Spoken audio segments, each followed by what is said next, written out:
Well, Lisa, thank you for joining me today, everyone. My guest today is Lisa Davis. You know her on social media as Litecoin Lisa, and she is a content creator and has been a staunch advocate for cryptocurrency for many years.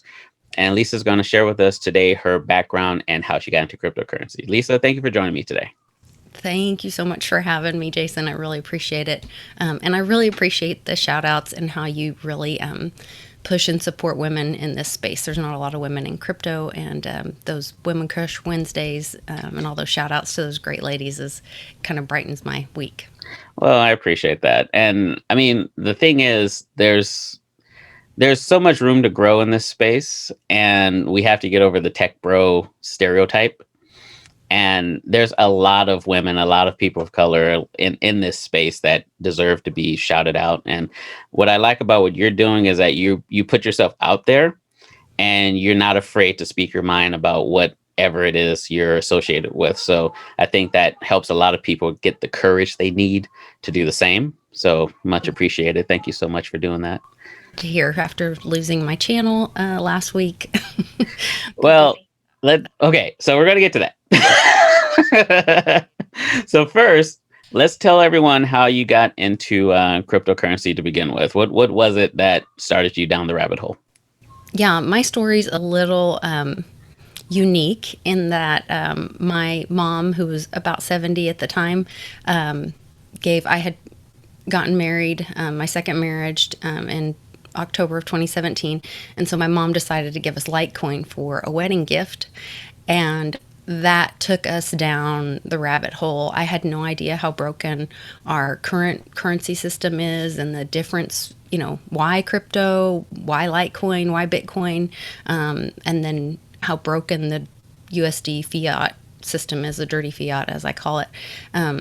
And so from there's just no coming back once you kind of go down that rabbit hole. And we're big freedom lovers, and saw that in this decentralized currencies, and how even as we were getting into crypto and naively starting to buy crypto from a bank that we'd used for years, or using that account at a bank, and they lied to us. They stopped the purchase. And then my husband was on the phone with somebody at Coinbase and somebody at the bank, and the bank saying, "Oh, no, we don't see any, request for funds, whatever." I mean, just straight up lied to us. And then I thankfully had a good friend that her family owned a private bank. And so she educated me on the difference between private banks and investment banks. And when you sign all that little tiny print when you sign up for an account, it says in there for an investment bank that you're agreeing that when you put your funds in or deposit your funds, you give them authority to make a decision to refuse any purchase they deem, quote, too risky. So the minute you put your funds in an investment bank, they are no longer under your control. So that's Which is why reading the terms of service is very important, people. very important. Yeah. And we really want to focus on, that's one thing that I think that I've made an effort to try to help, because we do have so many new people coming in. We're not even at the mass adoption phase yet. So we're going to have even more people come in. And I really want to make sure that everybody understands, the technical hygiene and some of the safety things that you need to know and do. And a lot of that is reading the terms of service. So. Right. Well, and I mean, I write a lot about crypto, and a lot of that is on the technology side, but the average user doesn't interface with the technology more than the app that they use to buy and trade and sell their crypto. Right. So the terms of service are very important, because that could put a stop on whatever you're doing really fast. If these apps are, for example, PayPal, or not PayPal. Well, it used to be PayPal. They made it now that you could spend your Bitcoin. But like Robinhood, for example, Robinhood, you're not buying crypto. You're basically buying an IOU, right? But unless you read the terms of service, you won't know that until, you try to do something with it. Or do something with it. So, and it's my understanding that the PayPal system, you can buy it and you can send it within the system, but no one can ever take it off PayPal's system. Right. That's coming in the future. I know they have a partnership, or they are Venmo as well. So maybe that looks different in the future, but those are those things, you that little thing they forgot to tell you. Right. Well, I mean, and they don't want you to take it off of their system because that takes it out of their hands, right? Right. So the idea that they'll one day let you transfer your crypto off into a third wallet is not very likely. I mean, Right. because it doesn't help them at all. Why would they do that? Right. Right.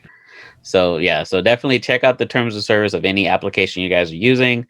And so the next thing I want to talk about is okay. So you go by Litecoin Lisa, Yep. and Litecoin fam forever, right? But what was it about Litecoin instead of Bitcoin, for example, that piqued your interest? Was it just because that's the first crypto you received, or was it something that you saw that made it stand out more to you?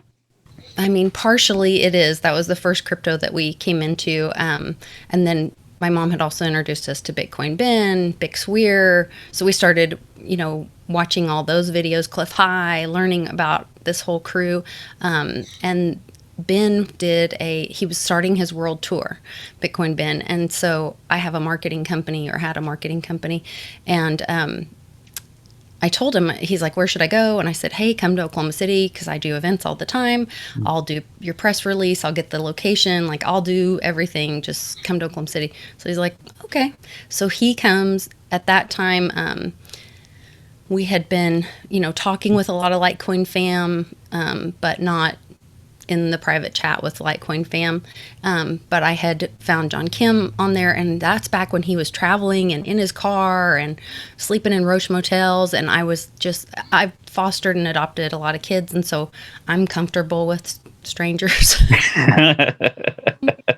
I have that mothering thing, so I was like, oh my gosh, okay, if you're coming to Ben's event, then, and we all chat on, when Ben goes live, there is community that's built there. Mhm. And we all chat and feel like we know each other, and we're, online friends, whatever. And so I was like, you have to stay with us. And so John Kim stayed with us and ended up staying for 7 days or more, because then he was working. My husband had been working. He was a GM at a Subaru store in our town, and he was working on accepting cryptocurrency at the dealership. And the owner was really not all about it, not interested. And my husband just kept pushing and pushing. And so John Kim came and, had a meeting with them and was, part of it. And then we were working with Johnny Litecoin with Alliant Payment Systems so that it would transfer immediately to USD, because that's what the owner wanted at the time. So there's all this going on. And so we got to be friends. And when Bitcoin Ben, when we had his event, I was like, all these people have these great stories. I'd love to tell their stories and do these crypto journeys. And I said, I guess if he can be Bitcoin Ben, I can be Litecoin Lisa. And There you go. absolutely. And so I had that affirmation and, encouragement from all of the fam. So that's where that all came from. So just for the people who don't know, uh, Johnny Litecoin, John Kim, Bitcoin Ben, these guys are total savages. All right. So you want to make sure you follow them because they don't mince words. They don't cut corners. They tell you like it is. Shout out to those guys. And especially John Kim. He's just wild with it. I mean, there's like, he'll talk to anybody at any time, at any place to talk about Litecoin. And I mean, the guy is just on it. And so, shout out to John Kim. So let's talk about your channel. So, okay, so you started your YouTube channel a few years ago, right? Yeah, it was that weekend when Ben came. And well, I had a YouTube channel, but it was really just for like me and my kids. And we were, I was involved. I founded and ran the largest volunteer effort in the state of Oklahoma for over 13 years that helped kids in foster care. We provided Christmas gifts and helped kids aging out of foster care. And so I used the channel for that. We had, people would volunteer. Like there was this one guy who had like the craziest Christmas light display with videos and music and all this stuff. And he had a donation box, and that was one thing. So I would film his Christmas light thing every year, or we'd have an event, or I'd use it for promotion for the nonprofit. And then I just kind of piggybacked on that. and started doing my crypto journey interviews, which changed the entire community because it wasn't all about foster care and adoption and we have lots of stories with all that, but it just changed everything. And so we just started that big community, and thankfully Ben was really supportive, had me on his channel, helped promote me. Bix as well. They have invited me to multiple events and really just embraced me and helped my channel grow. And so just from there, then it's gotten to where I'm like, was doing a daily show.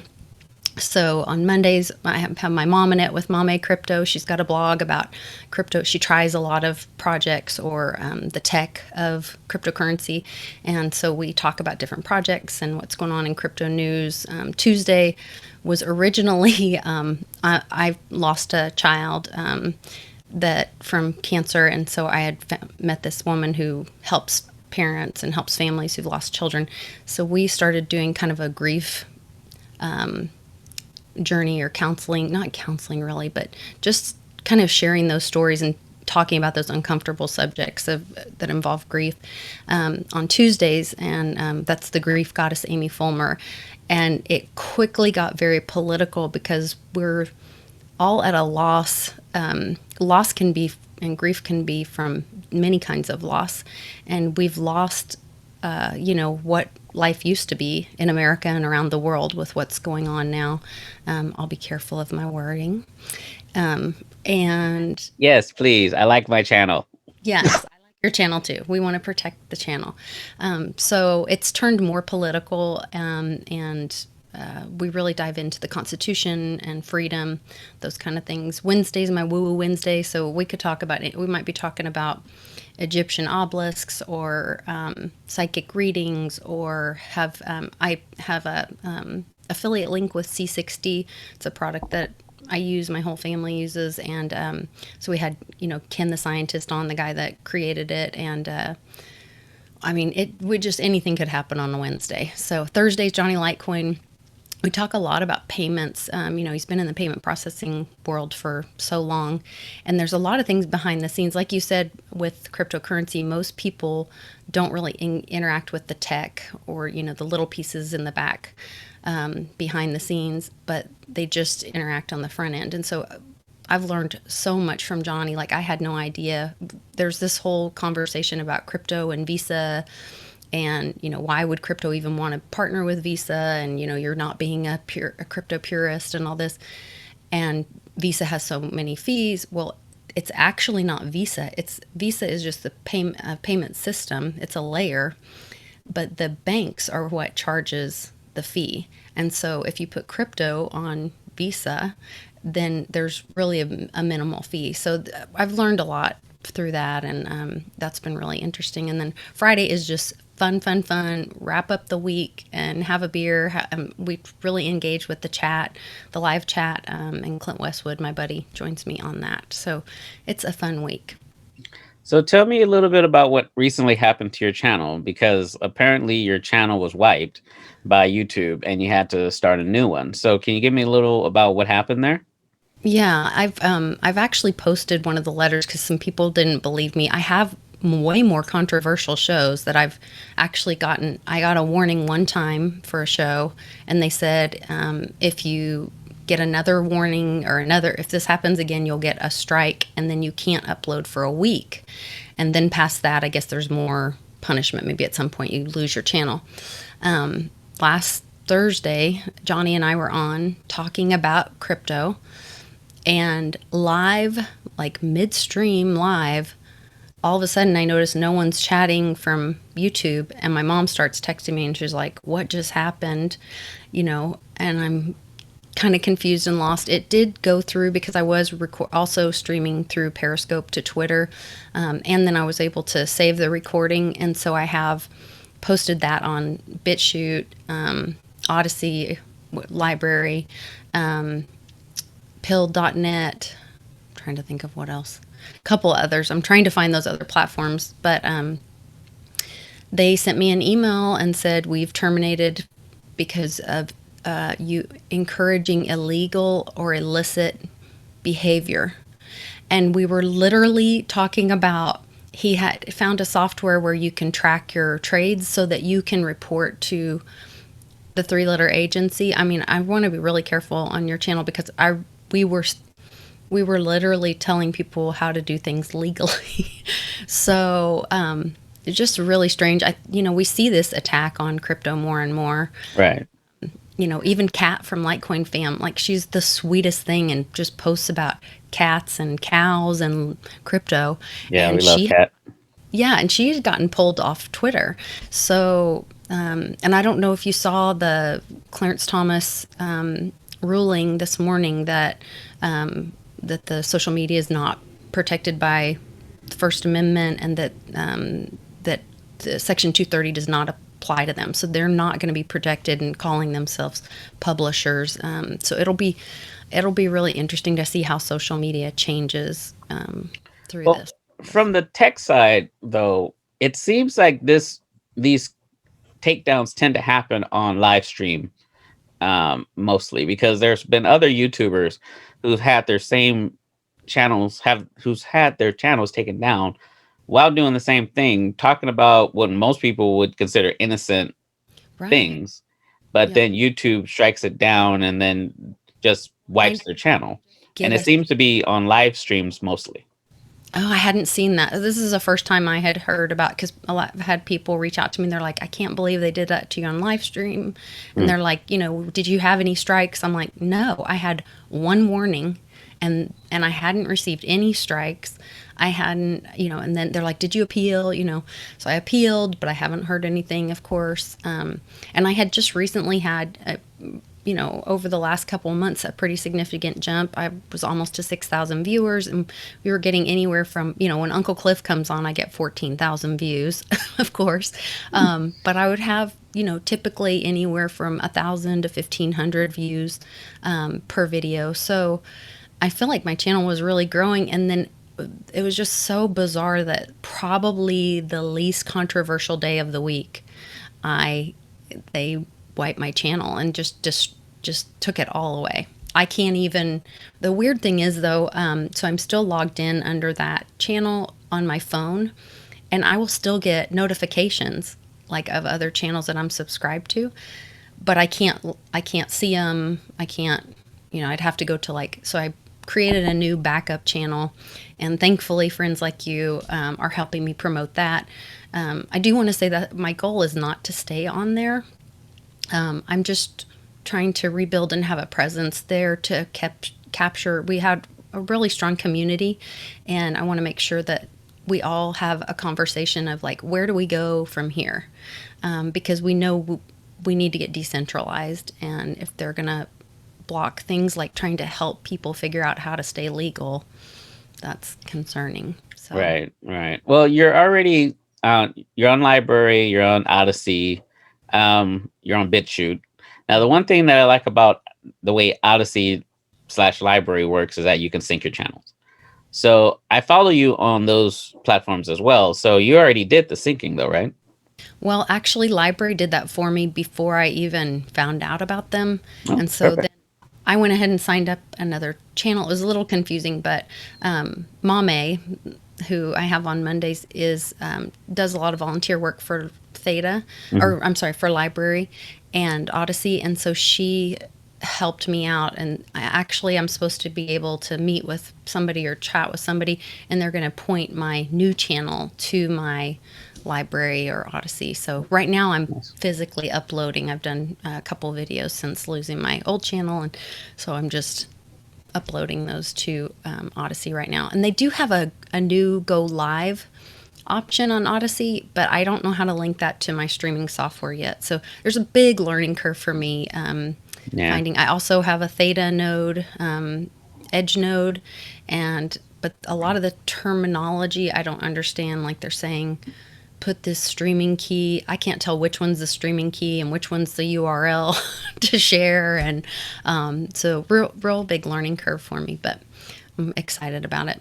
It'll be something Well, new. the one thing I like about Library and Odyssey, they're the same company, guys. So we'll just say Library. They really go out of their way to make it a content creator friendly platform, the way YouTube used to be. And ironically, this is going to be posted on YouTube first. So hi, YouTube. But the one thing that fascinated me about recent events is that Library recently got sued by the SEC. Yeah.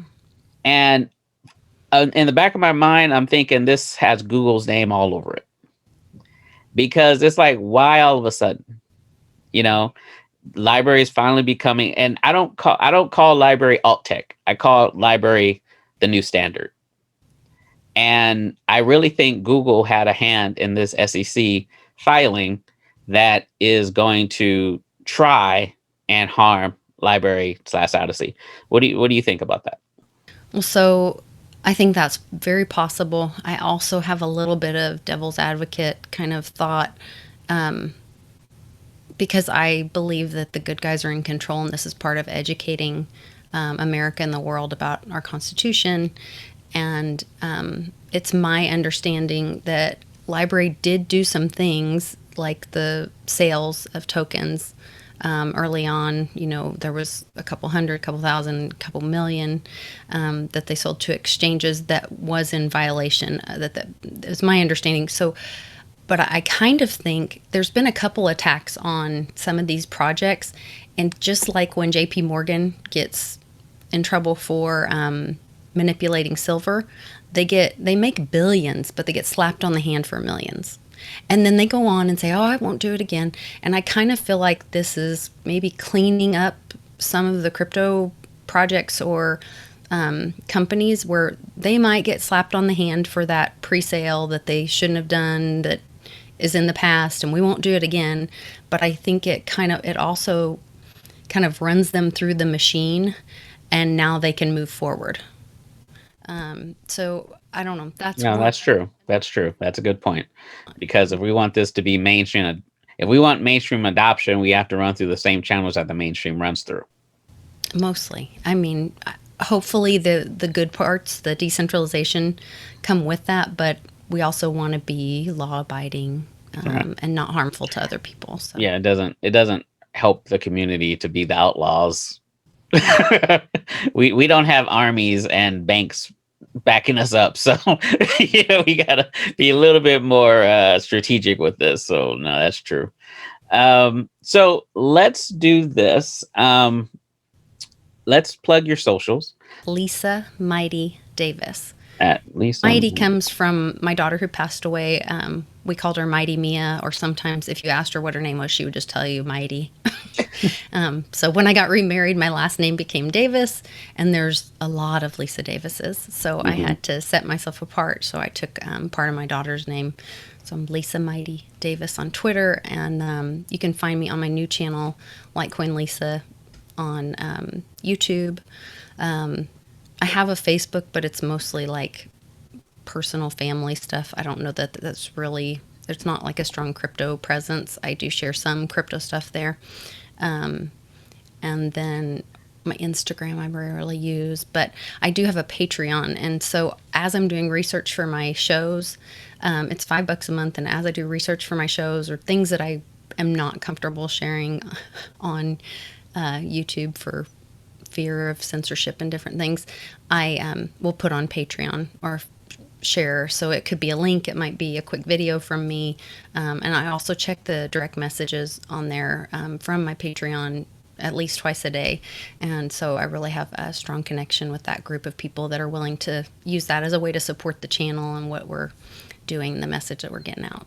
Nice, nice. So everyone, we're going to link Lisa's social media as well as her Patreon in the description below. Make sure you support and subscribe to Lisa on YouTube and on Odyssey and Library, and follow her on Twitter. Lisa, thank you so much for joining me today. I really appreciate it.